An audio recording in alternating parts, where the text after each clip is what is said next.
السلام علیکم۔ کیا آپ دین اسلام سے متعلق یہ حقائق جانتے ہیں کہ قرآن کریم کے ایسے کون سے الفاظ ہیں جن کا مطلب آج تک اللہ تعالیٰ کے سوا کسی کو پتہ نہیں ہے؟ اللہ تعالیٰ کے عرش پر موجود لوح محفوظ کیا ہے؟ پل صراط کیا ہے؟ آئیے اسلامی تعلیمات کی روشنی میں ان سوالوں کے جواب جاننے کی کوشش کرتے ہیں۔ ہم سب جانتے ہیں کہ قرآن کریم کے ایک ایک لفظ اور اس کی تفسیر دنیا کا ہر شخص جان سکتا ہے، لیکن قرآن کریم میں کچھ ایسے الفاظ ہیں جن کا مطلب نہ کسی کو پتہ ہے، نہ ہی قیامت تک کسی کو معلوم ہوگا۔ یہاں تک کہ خود رسول اقدس صلی اللہ علیہ وآلہ وسلم نے بھی ان الفاظ کا مطلب صحابہ کرام کو نہیں بتایا، انہیں راز رکھا گیا، جس کے پیچھے ایک بہت بڑی حکمت ہے۔ ان الفاظ کو حروف مقطعات یا لوح قرآنی کہتے ہیں۔ یہ الفاظ اللہ تعالیٰ اور اس کے رسول صلی اللہ علیہ وآلہ وسلم کے درمیان ایک کوڈ ورڈنگ ہے، جس کا مطلب امت کو نہیں بتایا گیا، جبکہ بہت سارے علماء کرام یہ اندازہ لگاتے ہیں کہ ان الفاظ میں قیامت کے دن محمد صلی اللہ علیہ وآلہ وسلم کی امت کے لیے خوشخبریاں چھپی ہیں، جو کہ روز آخرت ان کے کام آئیں گی۔ لیکن اگر انہیں دنیا میں بیان کر دیا جاتا تو شاید لوگ آخرت کے لیے اتنی محنت نہ کرتے جتنا کہ جہنم اور اللہ کے خوف سے کرتے ہیں۔ جیسا کہ پہلے بتایا گیا ہے کہ یہ علماء کرام کے اندازے ہیں، اور ہر فرقے کے علماء اس کا الگ الگ مطلب نکالنے کی کوشش کرتے ہیں، جو کہ ٹھیک نہیں ہے، اور کوئی بھی شخص یہ کوڈ ورڈنگ نہیں جان سکتا کہ آخر ان کا مطلب کیا تھا۔ یہ واقعی کوئی خوشخبری ہے یا کہ وعید یا کوئی وارننگ، واللہ عالم۔ لوح محفوظ کا نام تو ہر کسی نے سن رکھا ہے۔ لوح محفوظ وہ تختی ہے جس پر پوری کائنات کی تقدیر اور قیامت تک ہونے والے تمام معاملات کا علم پہلے سے لکھا ہوا ہے۔ اس علم میں سے اللہ پاک جس کو جتنا چاہتا ہے عطا فرماتا ہے۔ لوح محفوظ انسانوں کی پہنچ سے دور ہے، سوائے فرشتوں کے۔ یہ اللہ تعالیٰ کے عرش پر محفوظ ہے، جس پر مکمل قرآن پاک درج ہے۔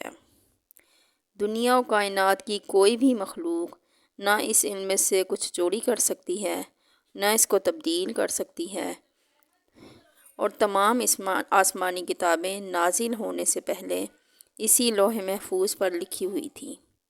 صحیح بخاری میں بیان ہوتا ہے کہ اللہ تعالیٰ نے کائنات کو بنانے سے پہلے اس کی تقدیر میں قیامت تک جو کچھ ہوگا اسی لوح محفوظ میں لکھ دیا، اور اس کے بعد اس کائنات کو پیدا فرمایا۔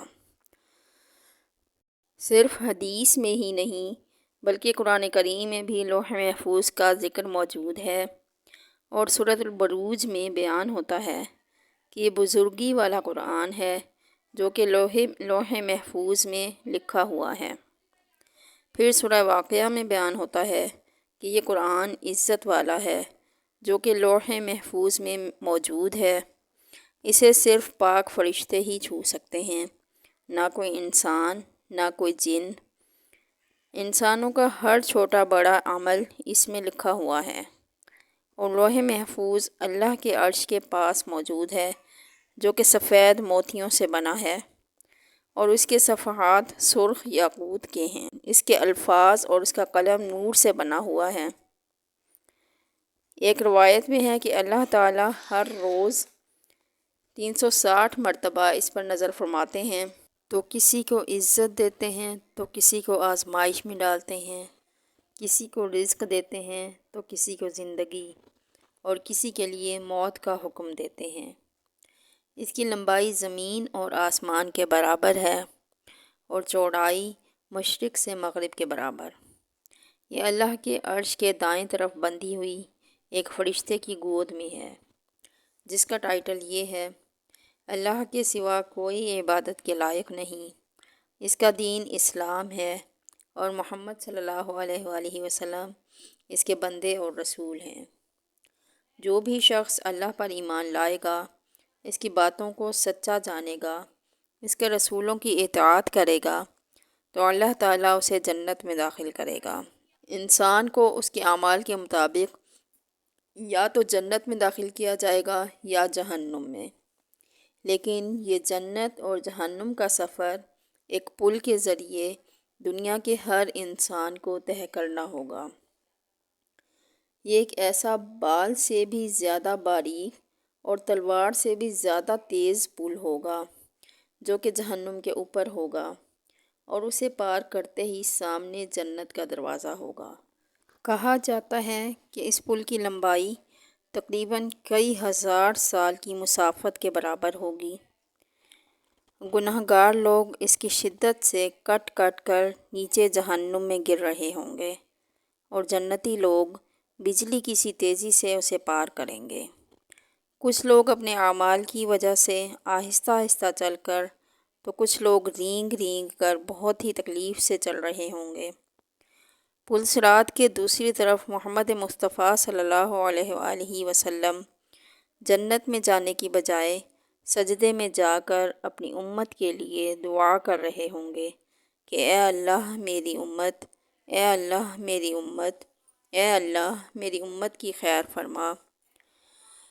ذرا ایک لمحے کے لیے تصور کریں کہ وہ نبی رحمت جن کے گھر والوں کو ذبح کر دیا گیا، ان پر تشدد کے پہاڑ توڑے گئے، خود مسلمانوں نے بھی ان پر طرح طرح کی تکلیفیں ڈالیں، لیکن پھر بھی وہ اپنی امت کے لیے دعا کر رہے ہیں کہ اے اللہ میری امت، اے اللہ میری مسلمان امت کو بچا لے، اور اللہ تعالیٰ آپ صلی اللہ علیہ وآلہ وسلم کی دعا قبول بھی فرمائے گا، سوائے ان لوگوں کے جنہوں نے خود جنت میں جانے سے انکار کر دیا، یعنی کافر اور مشرکین۔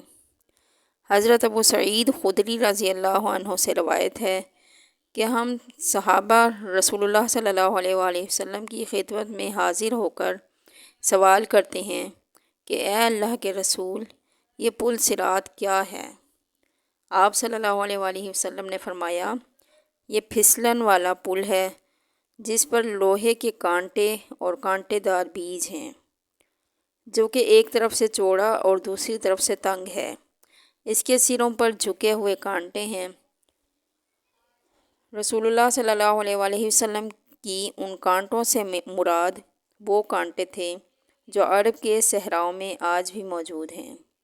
آپ صلی اللہ علیہ وآلہ وسلم نے فرمایا، نیک لوگ اس پل کو اتنی تیزی سے پار کریں گے جتنی دیر کے اندر آنکھ جھپکتی ہے، اور کچھ لوگ بجلی کی سی تیزی سے، اور کچھ تیز ہوا یا تیز گھوڑے یا پھر اونٹ کی طرح تیزی سے گزریں گے، کچھ بغیر کسی نقصان کے گزریں گے، کچھ لوگ خراشیں آنے کے بعد محفوظ رہیں گے، اور کچھ لوگ جہنم میں جا گریں گے۔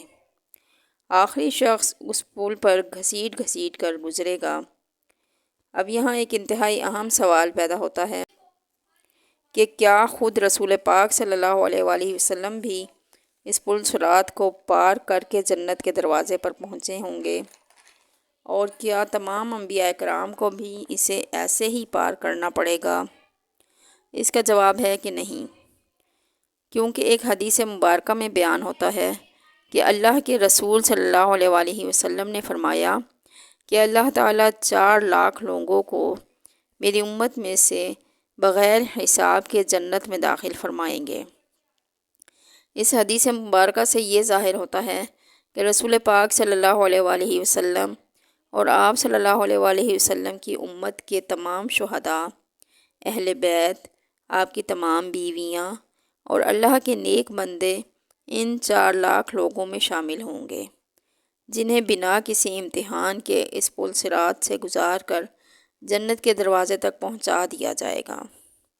پل صراط کے متعلق ایک اہم بات یہ بھی ہے کہ یہ انتہائی اندھیرے میں ہوگا، اور جنت اور جہنم کے درمیان یہ پہلے سے موجود نہیں ہوگا، بلکہ اسی وقت اسے لا کر وہاں رکھا جائے گا۔